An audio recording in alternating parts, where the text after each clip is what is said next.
A panda walks into a restaurant, sits down, orders a sandwich, and before they can even bring him a bill, he gets up, pulls out a gun, he shoots in the air, and he runs out. And as the panda is running away, the manager screams after him and says, "Panda, what are you doing? You didn't pay for your sandwich." The panda says, "Yeah, that's right. I'm a panda. Look it up."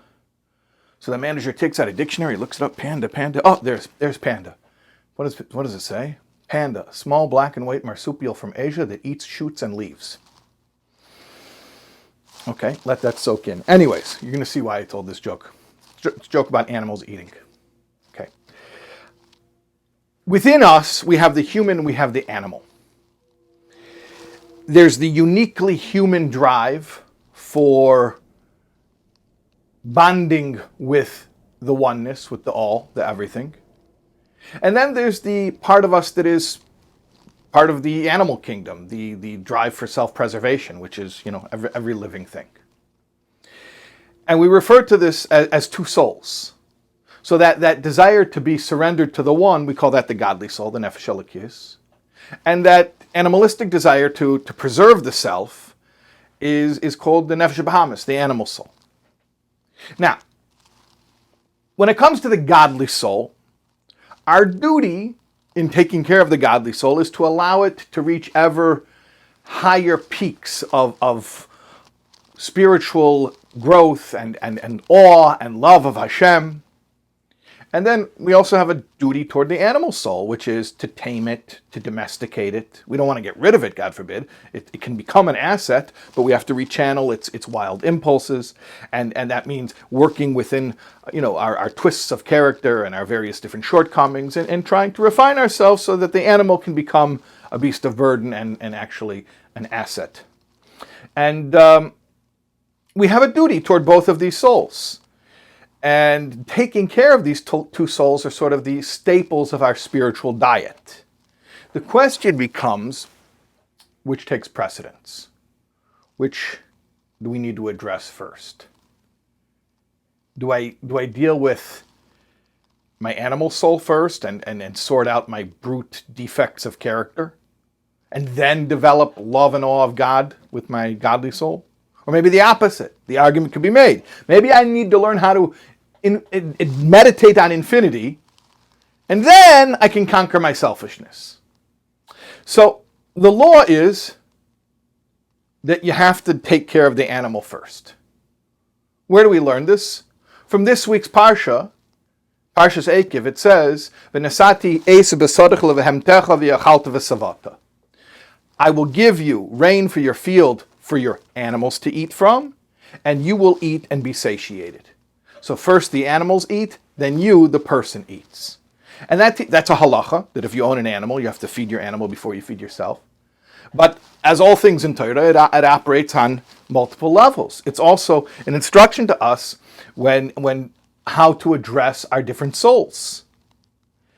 And this makes sense also in macrocosm, in if you think about creation, that the animals were created first, and then Adam. Then the human being was created. And also in microcosm, if you think about the timeline of a person's life. A person is born, he already has an animal soul, the vitality of the body, the self-preservation instinct. That's what babies are. Babies are all self-preservation. That's why they cry at 3 a.m. without any compunction, right? And then at bar or bas mitzvah, 13 for a boy, 12 for a girl, you get the nefesh elokis, you get the godly soul, and then you're morally accountable and you can make good choices because you're able to be selfless and altruistic at that point. So first the animal, then the godly. And in fact, in Tanya, the godly soul is called nefesh hashenis. Chapter 2, Perek Beis of Tanya is ha-nefesh hashenis sheb'i Yisrael, the second soul, right? So it makes sense to say that when we're talking about the progression in life, about our spiritual progression, our spiritual growth, is that we deal first with the animal, with taming ourselves, domesticating ourselves, getting all of our selfishness under control, and then we try to nourish the godly soul and its penchant for oneness with Hashem. Makes perfect sense. Okay. Now, the issue is we find what appears to be a contradiction, where this pattern gets broken in Torah. In fact, in this week's Parsha, in Parshas Eikev itself. In Parshas Eikev, it talks about the 7 species with which the land of Israel is blessed. There are 2 grains, staple foods, and then 5 fruits. And without getting into the fruits, let's just talk about the 2 grains. It tells us that the land of Israel is a land of, it's an eretz chita, that means wheat, and sa'ira, barley, wheat and barley. Now, traditionally speaking, wheat is human food, and barley is animal fodder. Barley was used to feed animals. In fact, that's why, for instance, the minchas ha'omer, the special offering at the beginning of the Sefer ha'omer period, that was barley, specifically barley. Why was that barley? Because Sefer ha'omer is a time of refining the animal soul. The time between Pesach and Shavuos is a time specifically for working with the character traits of the animal soul. So therefore, an animalistic offering of barley. It also says about the Soita that her offering is barley. Those are the 2 offerings that are barley, the Omer and the Soita. Why? Because her behavior was animalistic behavior. So therefore, her rehabilitation is through an offering of animal fodder. At any rate, the point is barley is animal food. So if we just establish that the pattern is first the animal, then the human, first we deal with the animal soul, then we deal with the godly soul. How come then when it lists the species with which the land is blessed, it says wheat and then barley? It should have said barley and then wheat, animal then human. I mean, everything in Torah is exact. And these patterns seemingly should be consistent. And when it's not consistent, we ask a question. So I'm going to try to explain all of this by way of a very interesting passage in Gemara, in the tractate of Pesachim, Daf Gimel Omid Beis, at the very bottom of the Omid. And this is an explanation that the Lubavitcher Rebbe gives of this Gemara by way of Chassidus. It's interesting, this same Gemara was explained by the Rebbe's father, the Makubal Rebbe Levi Yitzchak, who was a great leader during the Soviet era in Russia, and was a Bal Mesiras Nefesh, somebody who sacrificed himself for Yiddishkeit during the most brutal times in Russia for the Jewish people. And he was, as mentioned, a Makubal, very, very into Kabbalah. And the Rebbe's father, whose Yortzeit is Chaf Av, coming up very soon, next week, he wrote a Kabbalistic explanation of this same passage of Gemara. And that explanation can be found in his Igros, in the letters, some of the letters that were preserved in Likutei Levi Yitzchak. But here's the Rebbe's explanation according to Chassidus. So the Gemara goes like this. First of all, a little background, context. The Gemara is talking in this at this point about lashon nikiya, about using euphemism, using refined language. Don't say something not nice. Say it, if possible, in the nicest way. So the story goes like this. There was a sage named Rabbi Yochanan Chakukah. Chakukah is a place name. I guess he was from that place. And it says that Rabbi Yochanan went out of the yeshiva to go inspect the harvests among the villagers, the people who lived in the rural areas. Then he returned to the yeshiva, and the sages asked him, how is the wheat crop this year? They asked him, Chitin naisu yafes? Are the wheat crops developing nicely? Amar lahem, he said to them, So'irim naisu yafes. The barley crops are developing nicely.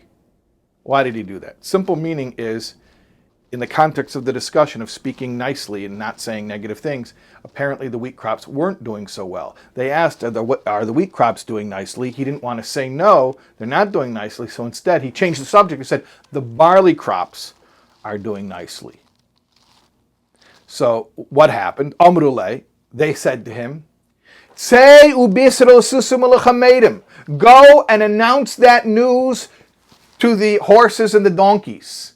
What are you telling us the barley crop's doing well? Barley is animal fodder. We didn't ask you about the animal fodder. We asked you about the wheat, not the barley. Why are you changing subject? What does it have to do with the price of tea in China? You want to tell somebody about how the barley crop is doing? Tell the horses and the donkeys how the barley crop is doing.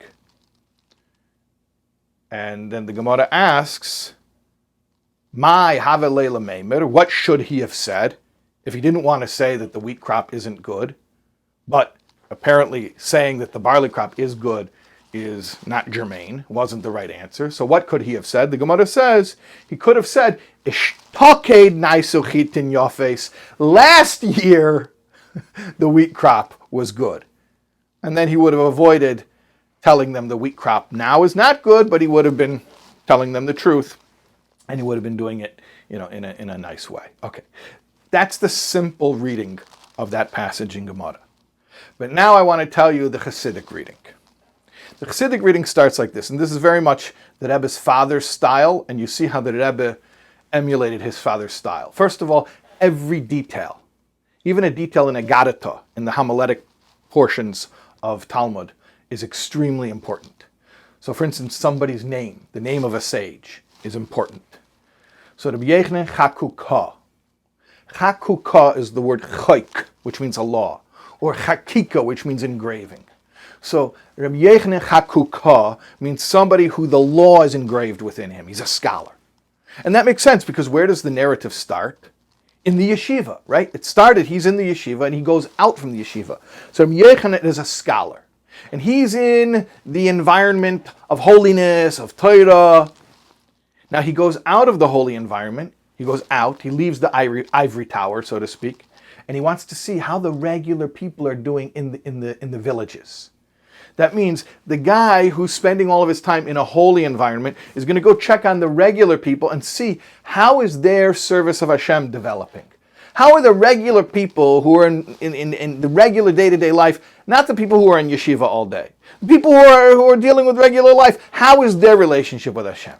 So he went to go check on them, and when he came back to the yeshiva, they said, how are the regular people doing? How's their spiritual development?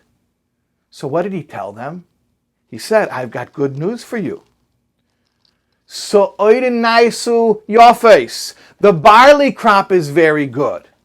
They're doing a great job taking care of their animal souls. I see them. They're being very honest about owning up to their character flaws and their defects, and they're working with it, and they're trying to tame it. They're doing what you're supposed to do. You're supposed to focus on the animal soul and refining it and cleaning it and polishing it. And the barley crop is great. The people are very attentive to working with their animal souls. So the sages liked that. They liked that. They were excited about it. So when they heard that, they were like, wow, the people are doing really good working with their animal souls? Well, you know what? When you're on a roll, you keep going. They said, go tell the horses and the donkeys. Why the horses and the donkeys? Because an animal soul generally is compared to a kosher animal, like a cow or a sheep or a goat. But you're telling us that people are doing so well dealing with their animal souls, maybe we can go even lower. Maybe we can deal with the non-kosher animals. Sometimes if a person has a really, really dysfunctional animal soul, that could be compared to a non-kosher animal, like a horse or a donkey. So they said, things are going so well, let's tell the horses and the donkeys, maybe this program of spiritual development that the masses are engaged in, this could work even for people who are dealing with very dysfunctional animal souls. And so they were happy about it. It was actually, they were like, excited about it. Okay, but then why does it say, what should he have said, or could he have said? If he said a good thing and the sages liked what he said, so why does the Gemara say, oh, but he could have said different? Why? Here's why. Because it's true that the main thing that people are involved in is working on their animal souls. And the main thing they should be involved in is working on their animal souls. However, you have to know something. The ability to work on the animal soul and to refine it, to lift it up, it can't lift itself up. An animal soul can't lift itself up. It has to be lifted up. And what lifts it up? The godly soul. So, yeah, the main focus is we work on our animal soul, But the only reason or the only way that working on the animal soul is even possible is because you already have a godly soul. So he should have said, last year's wheat crop was good. In other words, only because we already have the wheat crop, we have a godly soul, now it's possible to deal with the animal soul. And so there you have it. There's the pattern that it's supposed to be. Yes, the main focus is on animal soul and working on your, more rough defects of character and your selfishness and trying to refine that. But the only reason that that's even possible, the only reason there's anything we can even do about it is because you have already a godly soul. Which is, think about how we start our day. We start our day, Meida ani lefanecha, we give thanks to Hashem. Haneshama shenasati b'tahirihi, or the shechazarti b'nishmasi, and then you return to me my neshama. Neshama means godly soul, and then we go on to the blessings, and we say alaken neshama shenasati b'tahirihi. The neshama, again, the godly soul that you gave me is pure. And so the first thing, we start the day with the acknowledgement, I have a godly soul. Now, the rest of the day, the focus is all on being a mensch in day-to-day life, which means refining the animal soul. But the beginning and the foundation, what makes everything else possible, is that there's the godly soul. So now we understand. Yes, it's correct. First feed your animal, then feed yourself. Meaning the priority, the emphasis in life is first get a healthy animal soul, work on your defects of character and refining your selfish drive. And then we work on developing the godly soul to reach higher frontiers of spiritual growth. Yes, that's true. But no, at the same time, the only reason we're able to work on the animal soul is because last year's wheat crop was good, because you already have a godly soul. So now we can answer our initial question, which is why does the Torah, when it lists the different species that the land is blessed with, and it says barley before, or it says wheat before barley, when we'd expect it should say barley before wheat, because it's teaching us an important lesson, that first is wheat. First is wheat. The lifelong work and the emphasis, the bulk of our energy and our time and our focus is going to be on working with the animal soul, but you should know, it's because you have a neshama. You have a godly soul.